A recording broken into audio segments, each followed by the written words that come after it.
वो आसिम शब्द में आई कि खुश हो अगर रगड़ गयो मारे ने तो क्या खुद दे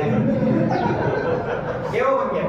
एको मतलब वो है कि थाने भी खुशी गई वो चाहे कि कोई कांदो करे थाने लागे मजा आयो ठीक है घर में क्या मान लो कोई मोशर है या ब्याह है या श्राद्ध है वो तेल को बिल्कुल जाए आसिम को तो खुशी गई कि बहुत बढ़िया आपको में टर्नओवर बढ़ रही है तो कुल मिला बात है केवल खर्चा एक तो बदल में खर्चो ताकि करियो बाजार को ले जो कर लियो और एक बदलिए चर्चा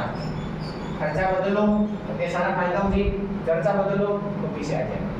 और एक की सबसे बड़ी खासियत है कि इनमें कुछ अनजान लोग आपने टीम में मत आए उदाहरण लास्ट में देऊं बताने कि जीएम ना मैं सबको पहले बताऊं काड़ू जी बोला वाला ठीक है काड़ू जी बता दिए कुशाल जी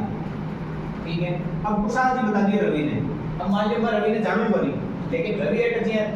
सुबह सुबह जी अगरबत्ती करी तो हम जे जगदीश हरे हरे कटू हरे कटे बनी